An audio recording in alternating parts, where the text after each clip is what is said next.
Hi, and welcome to the X22 Report. My name is Dave, and this is episode 343, and today's date is April 17th, 2014, and the title of this episode is U.S.-Russia De-escalation agreement is a distraction.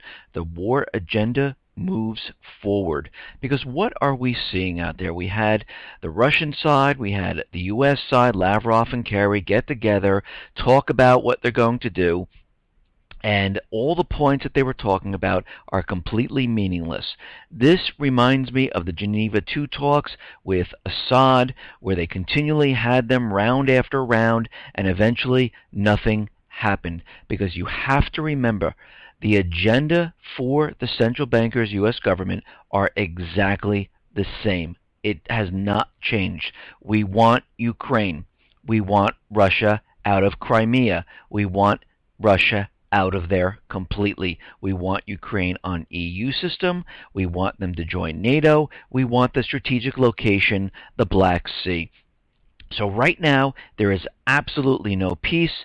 This de-escalation agreement is completely a propaganda piece for the entire world to make it seem like they're actually doing something. And we have to remember back about a month and a half ago when U.S., France, Germany, with Ukraine all came together. They signed the agreement to put peace. They set peace up there for the opposition and Ukrainian government, and they were going to de-escalate the violence. And what happened a couple days later? The opposition overran all government employees and officials, took over the government buildings, and took over the country. So this peace deal is not a peace deal. It is a complete distraction of what is going on, and that is pushing the war agenda, period. And we're going to talk a little bit more about this in the report as we get down to that section. But let's start off with the economic collapse news. We're going to head out to Spain, and we understand that Spain is not doing well whatsoever. Their unemployment situation is absolutely terrible. It is not getting better. There were banks that already reported out there saying that the unemployment rate is going to stay like this for the next decade, and it's not going to get better. Actually, it's just going to get worse. In every single other country, it's going to get worse. None of this is going to get better. We're going to see more debt piled on. We're going to see more unemployment. We're going to see more austerity, and it will not get better. But what we're seeing in Spain right now is that their public debt threatens to exceed 100% of their GDP in 2014, and this is a huge problem. The threat that the public debt exceeds the red line of 100% of GDP grows as government is unable decisively to reduce their public deficit. They can't reel in this debt. There is just too much debt. They do not have the revenue, and this goes on to say that the Treasury raises less than expected despite tax increases. They increased taxes on the people. They raided the Social Security there. They cannot make ends meet. The same thing's happening in France.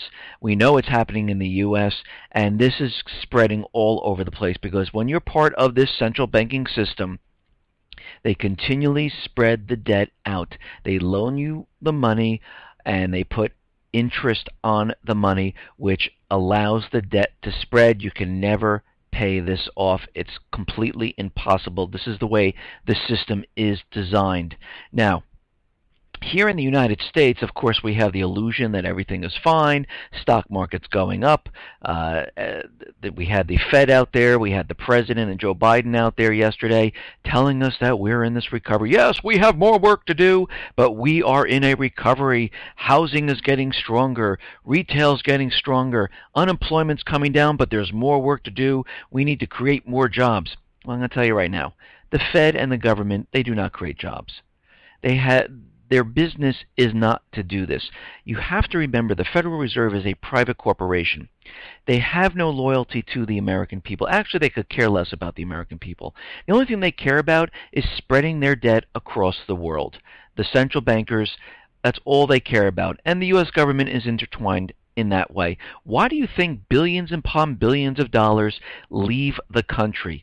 Think about it. Of all that money that we're spreading around the world, if they just took that and used it here in the country, kept manufacturing here, kept all of this here instead of spreading all this money out across the world, how strong would America be today? It would be incredibly strong, but they don't want to do that. That's not their agenda. That's not the purpose.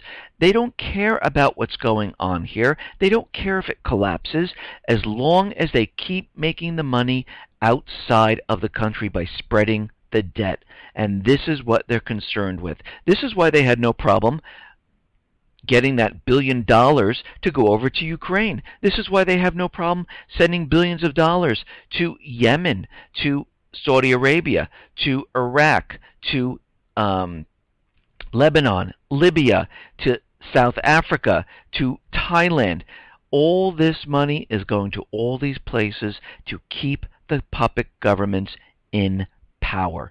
This is where all the money is going. But what we're seeing here in the United States, we're seeing the economy completely fall apart and it's imploding on itself. And what we're seeing is that those people who purchased their homes at the height of the market, when prices were rising because the investment companies and the hedge funds were pumping in money, buying the homes, driving the prices up. What they're seeing right now is that home prices are starting to decline. And we're seeing the same thing happen that happened in 2007, 2008, where homes are losing value and people bought at the height. Their mortgages are for more than the house is worth, and they're underwater now in these homes. And we're seeing the same exact scenario play out right now.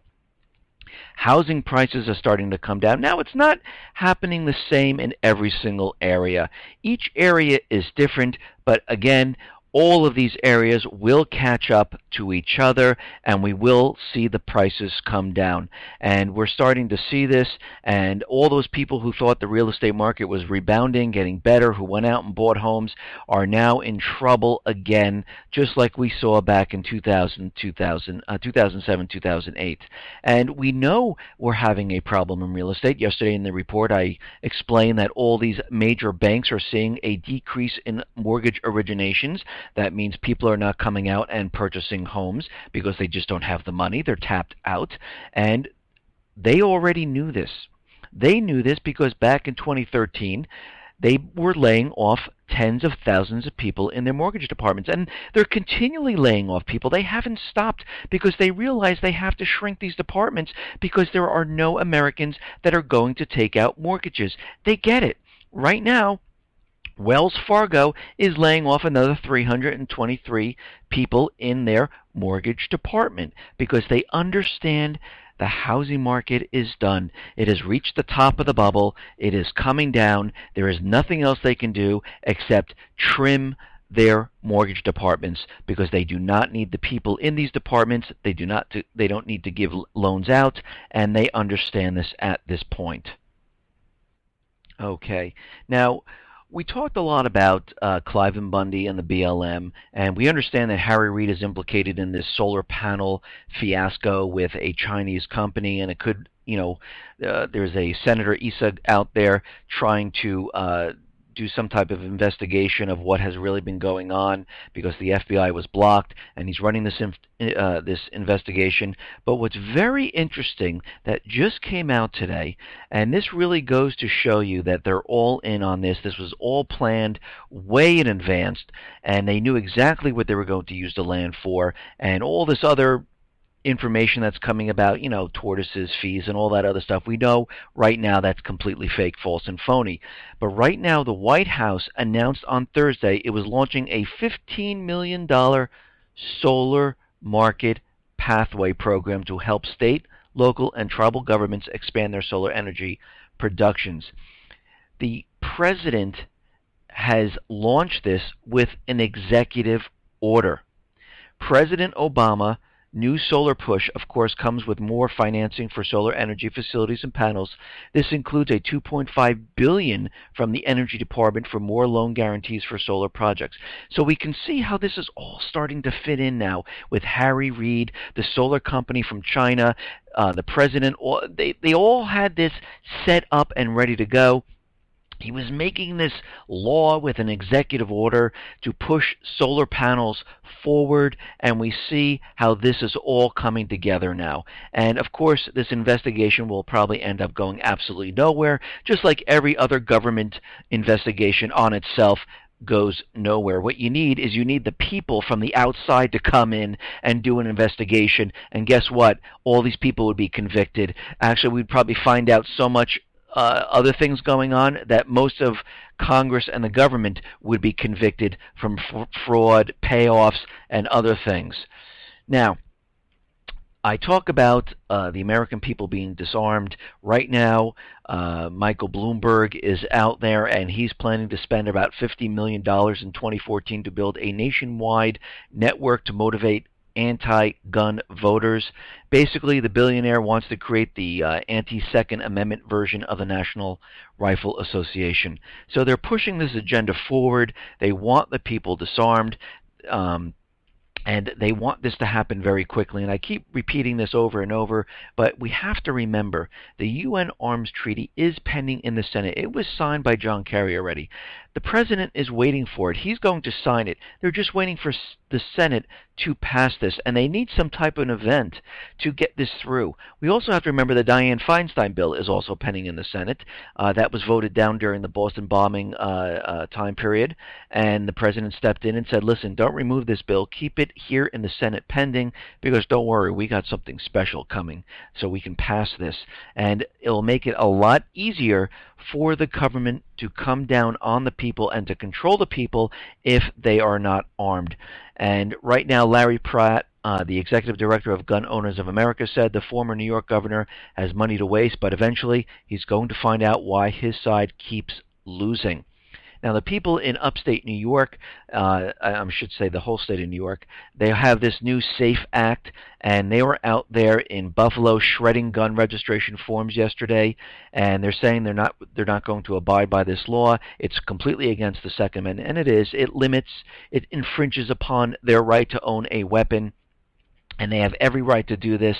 This law is null and void according to the Second Amendment, and according to Marbury versus Madison, any law that was created that is repugnant to the Constitution is completely null and void, and this is a Supreme Court case that ruled on this.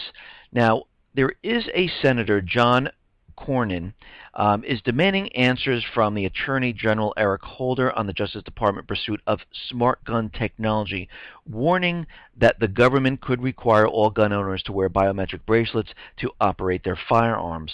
And he went on to say, I quote, "Your testimony has raised serious concerns for my constituents given President Obama's track record of acting beyond the scope of his legal authority and your hostility to the individual right to self-defense under the Second Amendment," Cornyn wrote. Would the technology capabilities you referenced in your testimony require or allow for the monitoring of American citizens' personally identifying information through a central database or registry? And he's giving these questions to Eric Holder because he wants answers of what they're planning on, because they already received the funds for it. And what they're going to do is the bracelet will work with the weapon. The weapon will take your fingerprint. It will contact the bracelet. The bracelet will then go wirelessly to a database and confirm. And without you wearing both of them, you cannot use your weapon. And this is a complete infringement on the Second Amendment. And also, it allows them to track you wherever you are. And with a flip of a switch, they can shut your gun off. So think about during a period of, let's say, that standoff with Clive and Bundy, and let's say that went down really badly, and all of a sudden the BLM started firing on the people, and those people who had weapons were going to fire back. The government would flip a switch, all the guns would be completely downed, and they couldn't defend themselves.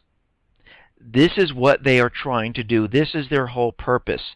And again, this is why they want to disarm the American people. Now, if they can't completely disarm them, they will use technology to enforce this. And they will have control who can use a gun, when, where, and how. And this is what it always comes down to: control of you. Now, I've talked about this quite a bit in previous reports, and this is going back quite a while during the Boston bombing reports that I've done, that a kill switch will be implemented on every cell phone. And I'm going to tell you right now, most of the cell phones already have it. The new updates in your operating system on the cell phone did include kill switches. They're already in there, and right now, what they're saying, according to a program launched yesterday by the CTIA, the Wireless Association, an international nonprofit that has represented the wireless communication industry since 1984, all phones manufactured in the U.S. after July 2015 will be required now to contain a kill switch. Now, of course, this is for your safety, to make sure that you're okay. No, what this is for, and they found out during the Boston bombing, and this is why they started implementing the kill switch. They're doing it under the covers, let's say right now, by the updates of the operating system, because they realized during that time people were taking pictures of what was going on, and they killed the cell towers, but they didn't kill each phone, so they were able to still take pictures. They just couldn't upload them. But what happened was, when they turned the cell towers back on, everyone was able to upload the pictures to wherever they were sending, Facebook, Twitter, whatever they were doing at the time, emailing them.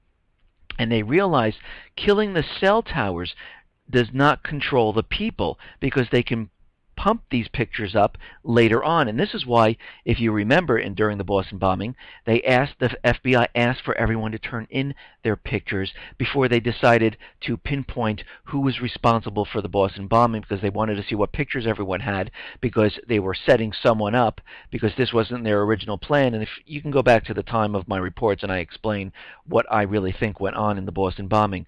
But at that time, they realized, oh, we need a kill switch for the phone down to that level, and then they started implementing this through all the OS updates, and now it's going to be a requirement for every single phone. Because don't worry, they want to protect you by having your phone shut off. It makes no sense whatsoever. Now, North Korea is going to be moving their missiles to the shores right now. South Korea and U.S. soldiers marched during a joint 5 live fire exercise at a military training field. North Korea, of course, is feeling threatened from this, because the U.S. and South Korea are provoking. And let me just say, any country where military actions are being held, they're going to move their assets to that location. And of course, it's out there saying that North Korea is moving their mobile rocket launcher sites to the East Coast. And this is a huge threat to the United States, because they'll be able to, fire off or fire some type of weapon into South Korea or into the United States, and we need to be very concerned about this. And again, it is propaganda, because what they're doing is they're building up for the eventual war, and they have to demonize all the countries that do not have a private Western central bank at this time. Now, DARPA is introducing a sea-based electronic ambush for enemies. And what it goes on to say is U.S. military researchers are moving forward with a program to hide ruggedized electronic devices at the bottom of the world's oceans that, when called on, will float to the surface to jam, disrupt, and spy on enemy forces. So they're going to be planting all of these devices all in the ocean right now, and they're just going to stay dormant until they need them. And when they need them, they will rise to the surface, and any enemy ship or any type of enemy craft going by, they will be able to jam, disrupt, and spy on them when needed. And I'm sure most of them will also carry some type of missiles or some type of weapon system, which they'll be able to fire upon these vessels. Now, Canada is helping out, and they are now sending over 20 armed force personnel to be based in Brussels to help NATO. They also are going to send over 6 CF-18s and military personnel to assist NATO in operations in Eastern Europe. Harper said the military assets will be used on an enhanced operation in Eastern Europe.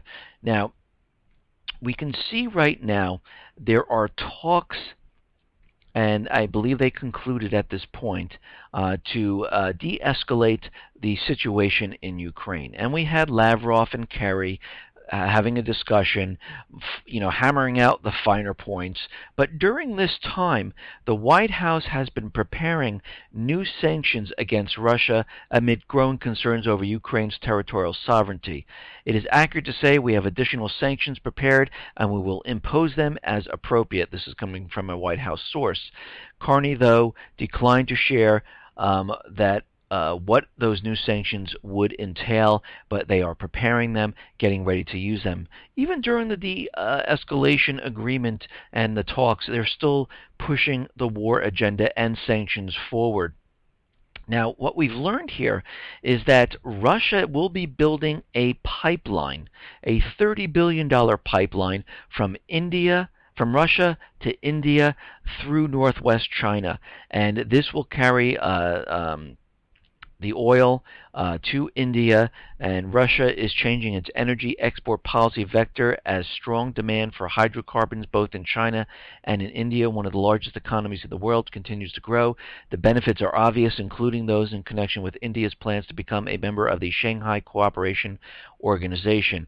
And again, all this oil and natural gas will be sold not using the US dollar, and it will give them additional pipelines to other countries just in case something happens with those pipelines in Europe, because right now the United States is making every effort they possibly can to supply Europe with natural gas from fracking, and they're also talking about sending over coal to replace the natural gas that they're receiving from Russia at this time. And I don't know how well that's going to work out, because they're trying to get Europe off the natural gas because they really want to impose heavy sanctions on Russia. And they know if they do this, basically these economies would completely fall apart, or Russia has the ability to shut off the natural gas.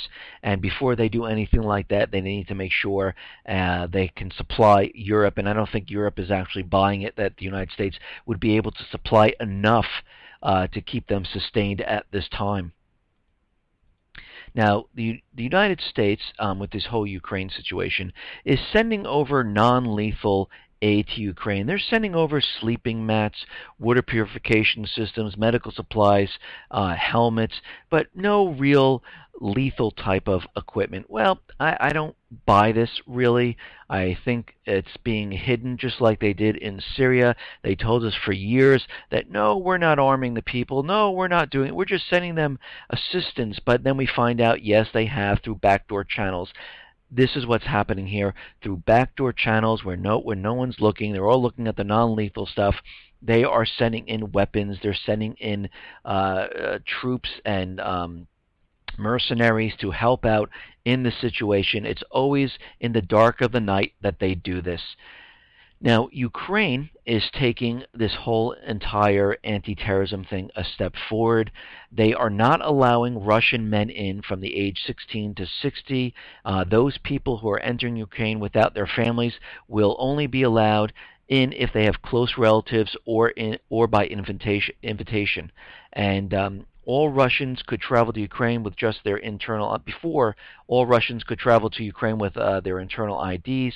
The restrictions concern physically fit men who can influence the political situation in the country. So they're locking down right now who can enter, who cannot enter. They don't want men in there. It's much easier to control women and children. And you can see how this is all playing out right now. Now, we understand that the Russian side, the United States side, they came together with these Geneva talks. They're talking about de-escalation, but you have to look at the finer points of what they're talking about. And Russia and the United States are not on the same page at all. They seem not to agree on anything. And here's some of the points here. For the Russian side, what they're saying is parties call for illegal armed groups to be disarmed. And this is coming from Lavrov. So he wants all the illegal armed groups to be disarmed. And he's talking about Blackwater and other military units there. Ukrainians must resolve crisis themselves. United States stays out of it. Russia stays out of it. They'll decide how this is going to be worked out. Parties urge wide-ranging national dialogue in Ukraine. Parties urge amnesty for protesters in Ukraine's east. Those protesters will not be tried for anything. Ukraine needs to bolster status of Russian language.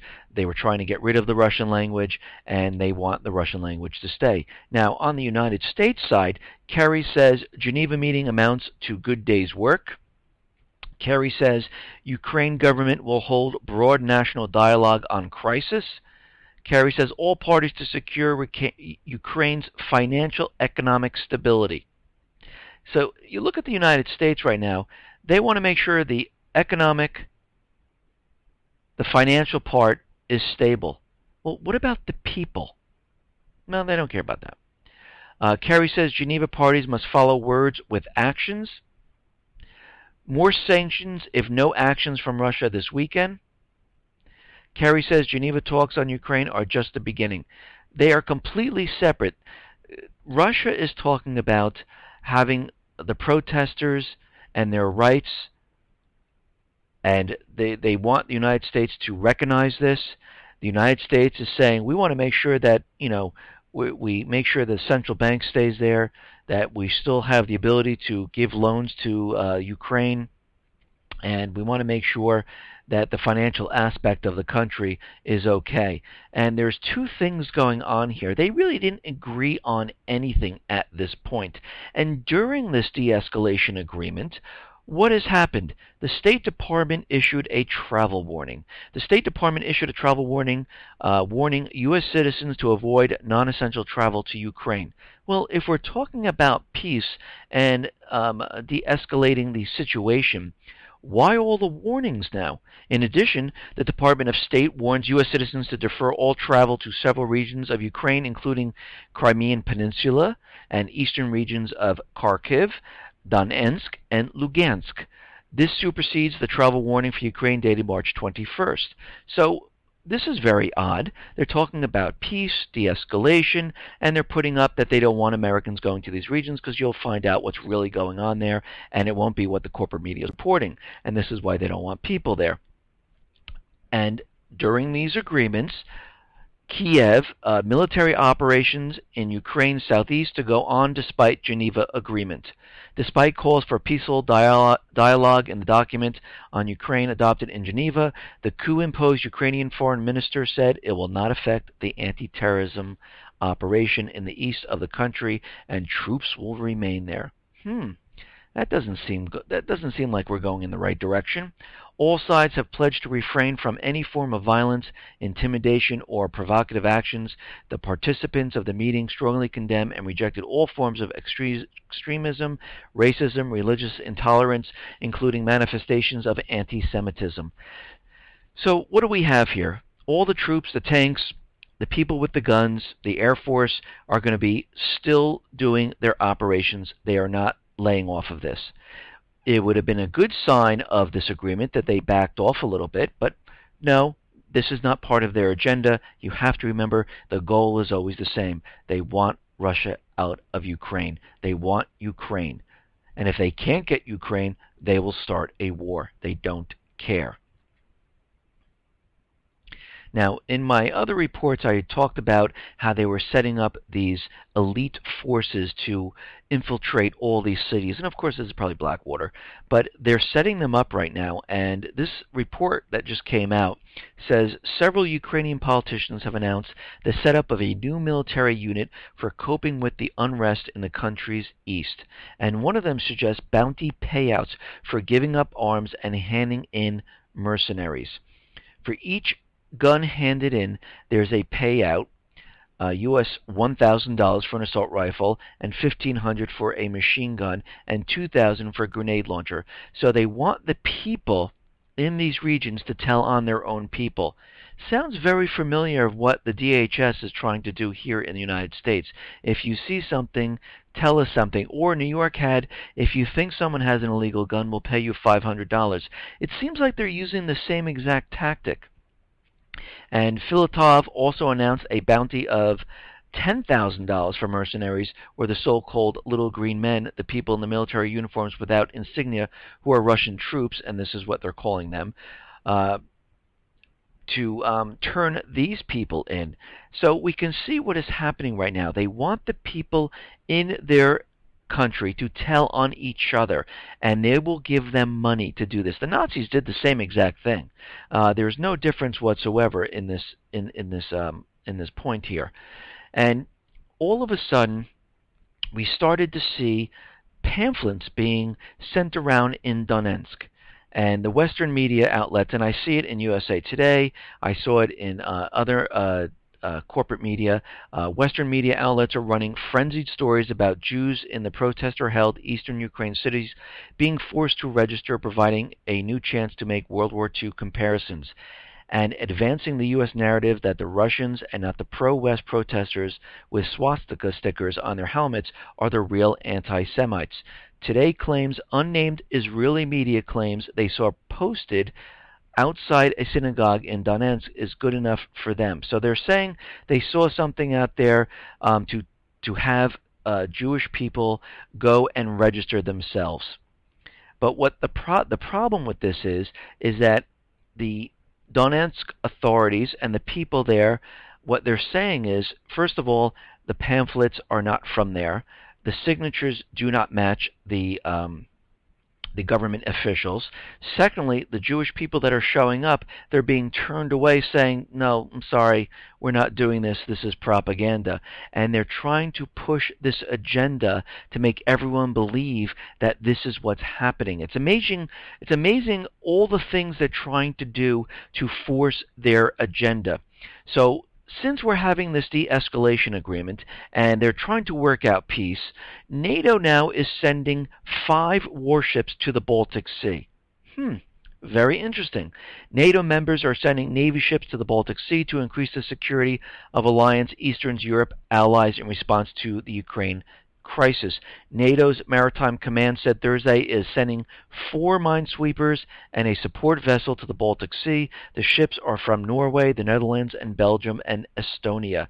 I guess the de-escalation does not include sending in troops, warships, planes, or anything like that. So you can have military buildup. You can build up the military all around Ukraine and around Russia. And this is how we conduct ourselves, I should say the United States central bankers conduct themselves in handling peace in de-escalation. We saw the same thing happen in Syria. They talked about peace, they had talks, and what was the outcome? Nothing. What was the outcome? They are still fighting the war. They sent more weapons to the Syrian rebels. They're training more Syrian military. They are continuing the fight because their agenda is the same. We want the country. If we can't have it, we will create war. And if you fight us, we will bring this to world war. This is the goal. They will not stop. They will never admit that they're wrong, and they'll continually push the agenda. All these peace talks are completely fake, and it's an illusion, and it will never go anywhere because their agenda will never be met, because their agenda is completely opposite what the other country wants to talk about. Just like in Syria, Assad wanted to talk about peace. The United States central bankers' agenda was remove yourself. In Ukraine, Russia is trying to talk about peace, de-escalating the situation, amnesty for the people of Donetsk. The central bankers, U.S. government, remove yourself from the country. It's the same thing that's going on. Now, in Syria, the situation is getting worse and worse, even though the corporate media is not reporting it. But in Syria right now, we understand that they're training many, many people in different bases in Jordan. We understand that they just had another chemical attack and they're blaming it on Assad. And you have to think about this for a second. They want this fresh in everyone's mind that Assad is continually using chemical weapons against their people. Because when they do this main false flag event, they want this fresh in the American people's mind that he's been using chemical weapons currently, and it's not in the past.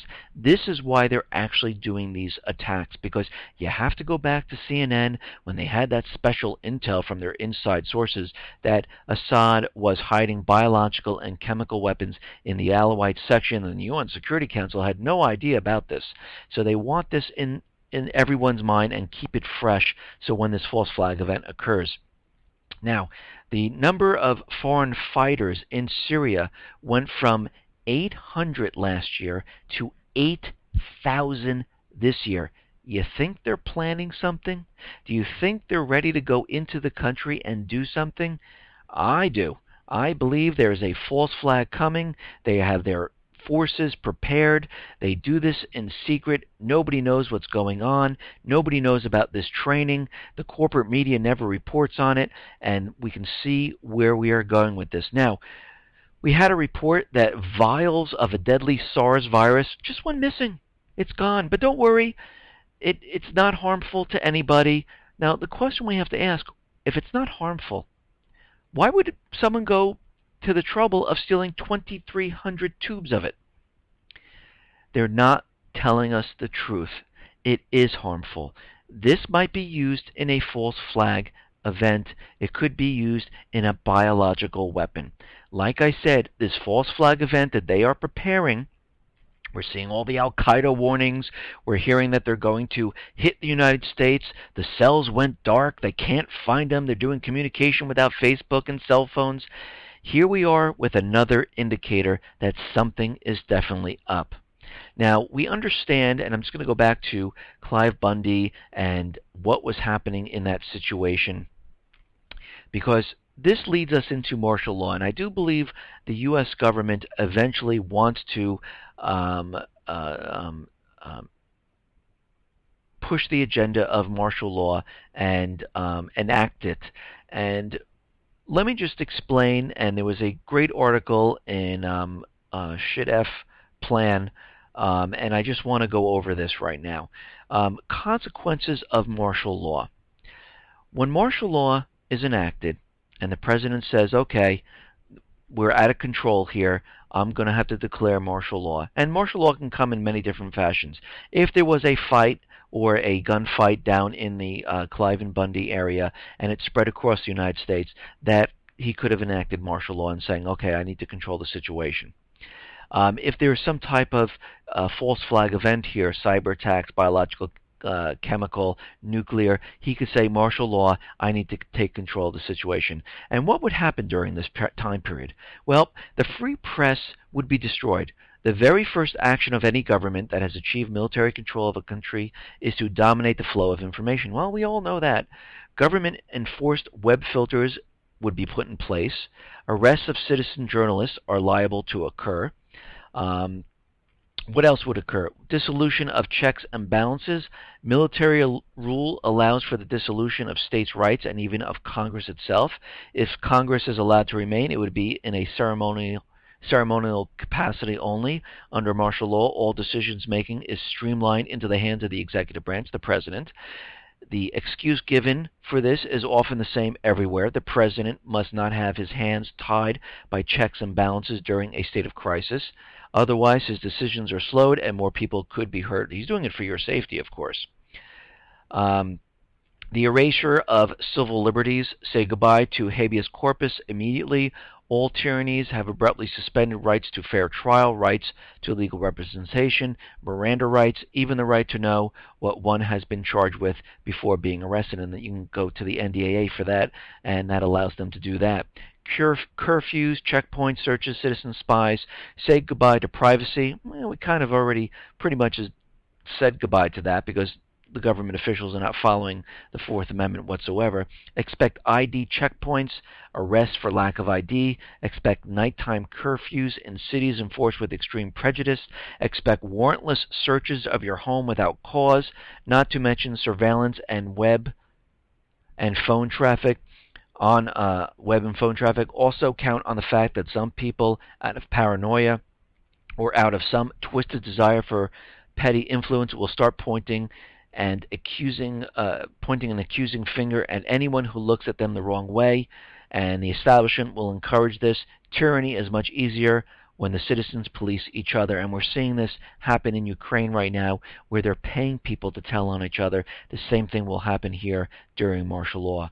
Arrest of activists and dissidents, political opponents of the establishment, no matter how honorable and peaceful they may be, would likely be arrested. Those who have the capability to lead a movement in opposition of the government will also be arrested. And we can see that food, water, health care will be rationed to every single person. And what will happen, they will not do this all at once. Governments will implement this incrementally, and all these actions will happen over time, and people will lose their rights over time, and people will forget what it is like to be free. Listen, everyone, thanks a lot for listening. Be well, be safe, and especially be prepared. Thanks a lot.